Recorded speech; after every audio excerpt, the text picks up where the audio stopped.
I was able to grow my social media platforms, grow my business, and make more money just by using my beauty. That's because beauty is currency and a business asset that impacts how your potential clients perceive you, whether they trust you, and whether they're going to buy from you. Hey lovelies, welcome back to my channel. Today I'm talking about how I use my beauty to make quiet money in my business. And when I say I use my beauty, I want to be very precise about what I mean. I'm not talking about being conventionally beautiful or meeting societal beauty standards. I'm not referring to a specific dress size, a specific skin tone, or a specific age. I'm talking about your unique beauty, which for me are my dimples, my skin tone, my fuller lips, and my hourglass figure. The specific unrepeatable version of you, the distinct features that belong only to you. Your aesthetic, your presence, the way you carry yourself, that is the beauty that makes you money. And if you want to implement this and not just learn about it, which you most definitely should be, I'm going to be hosting a Monetize Your Beauty 10-day sprint where you'll use this framework to become a recognizable personal brand and become seen, known, and paid. All the details on how to join will be in the description box down below, and I'll see you in there.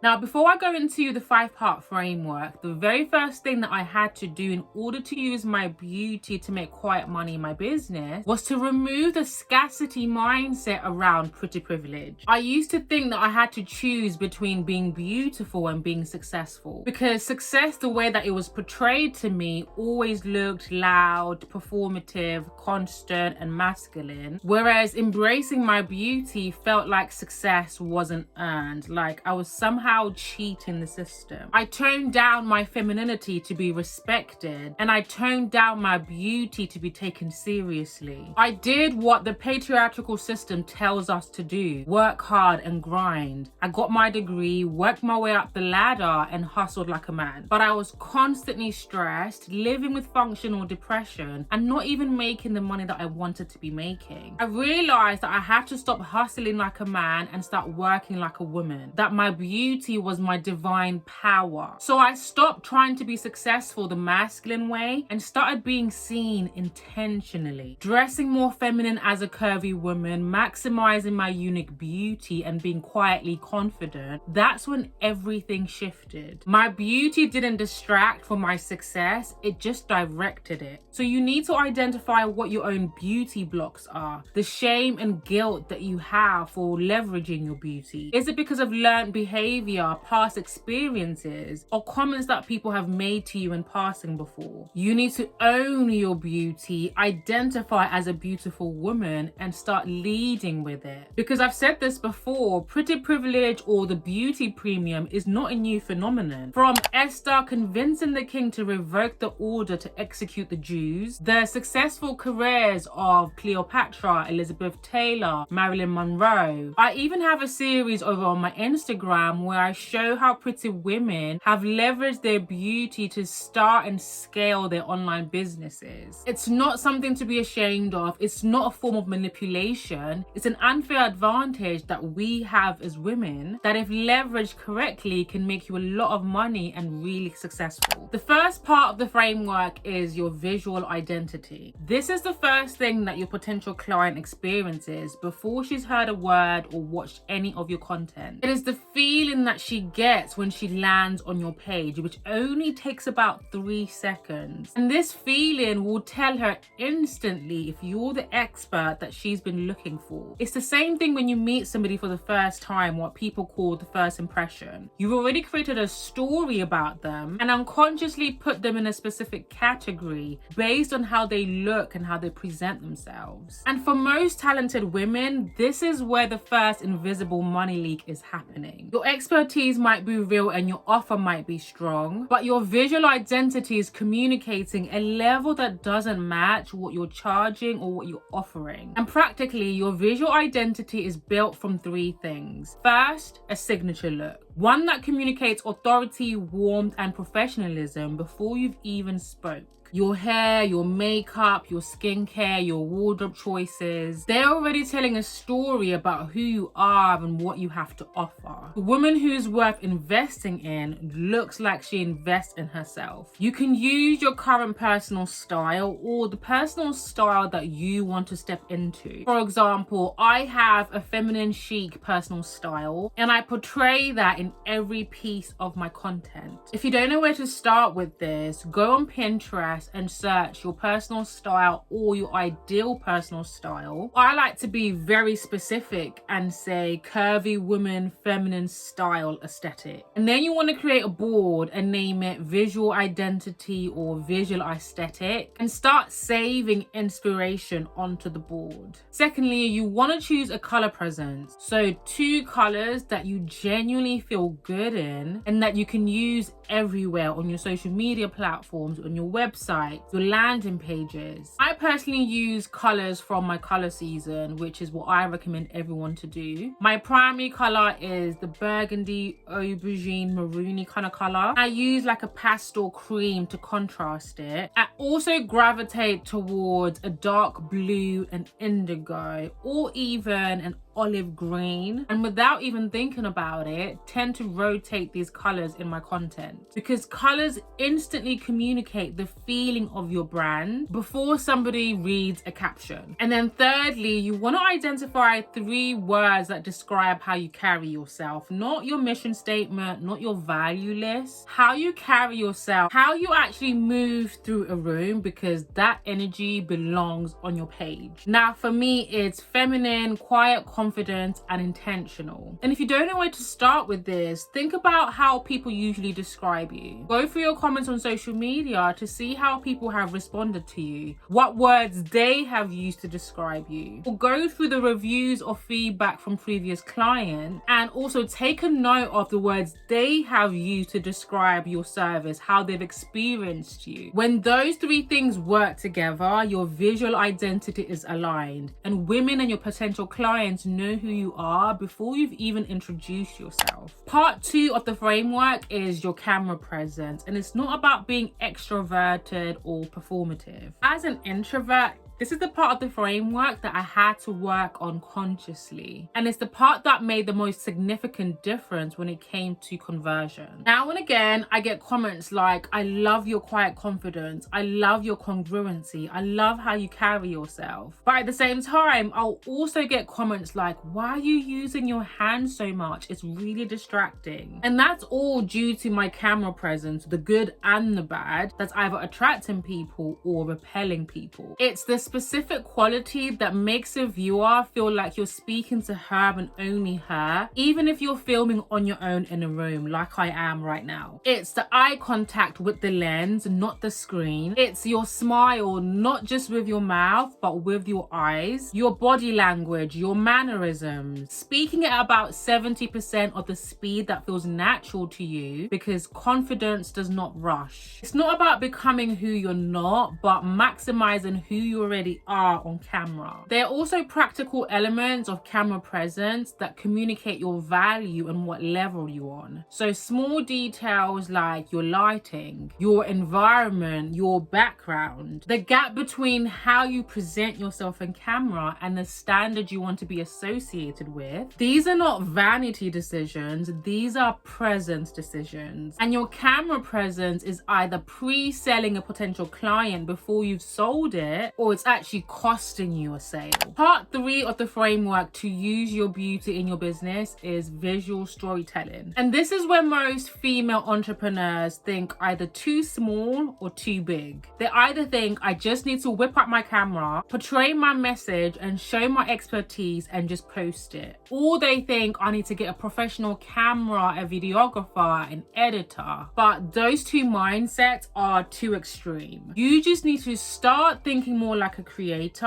and less like an entrepreneur when you're creating the content. And I think because I was a creator first, then I turned into a founder, this part comes naturally to me. Whereas most female founders or entrepreneurs are solely thinking about how to use social media as a vehicle. Your messaging and your seeding of the offer, that's all from the entrepreneurial side, which you absolutely still need, but it's how you package every piece of content. Visual storytelling is about using every visual element available to you to tell a story about who you are and what it feels like to be in your world before you've said a word. So this is where you show and don't tell by using videos, images, infographics to tell the story, take people on a journey, and clearly articulate the point that you're trying to make. Because social media platforms are visual. 99% of the time, people are going to see you first before they even hear you. So when you use visual elements which are enticing and engaging, this is what's going to compel your potential client to pay attention and actually listen to your message and what you're saying. It's what's going to make you stand out from the people who are doing the least and the people who are doing the most. It's not about being the most technical, the best editor, having so many jump cuts, or being an advanced creator. It's just about visual storytelling. Another way of using visual storytelling is using a text hook at the beginning of every video, where you're calling out the specific potential client that you're speaking to so precisely that they lean in and pay attention, and then the wrong ones just scroll and move on. I've used text hooks like, if you're pretty, you need to start a business. Introverts are making quiet money on Pinterest. Day 2 of me dressing more feminine as a curvy woman. You don't have to come up with a different text hook for your video. It could be the first sentence that you're saying, but just writing it on the video.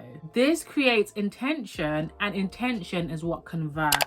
Part 4 of the framework to use beauty in your business is brand aesthetic. Think of your brand aesthetic as the overarching visual experience of your business. This goes beyond the fonts or the colors that you use. It's the recognition of your brand over multiple pieces that eventually, without seeing your name or your face, your potential client knows it's you. And that's regardless of if they're following you or not. And there are 3 things that build your brand aesthetic. The first thing is your tone, not how you speak, but the feeling that your brand evokes consistently. So think about what you want this to be for your own business, and you can tie this up with the 3 words that you choose in part 1. Whether that's soft and feminine, editorial and direct, or warm and accessible. This then feeds into how you speak, how you present yourself, the references that you use, the stories that you tell. My brand tone is soft and feminine, and it's not that I have to wear pink and be really girly. It's more about my visual archetype. My feminine mindset and beliefs are present in my messaging, the way that I speak. Not swearing, not shouting. I reference femininity and being soft, like working like a woman, not hustling like a man, leveraging your beauty and femininity, and that evokes a specific feeling in my potential client. And because we're not in the business of doing it the hard way, this is where you utilize tools like Claude, Adobe Express, Canva, CapCut to create your branded content. The visual elements like the videos, still images and infographics, and also add in the text hooks. The last step for brand aesthetic is cohesion on your page and also across your social media platforms. Every piece of content has to look like it's come from the same woman. And that's why it's so important to have your own visual identity. I'm inspired by so many creators and so many entrepreneurs, but I make it a point to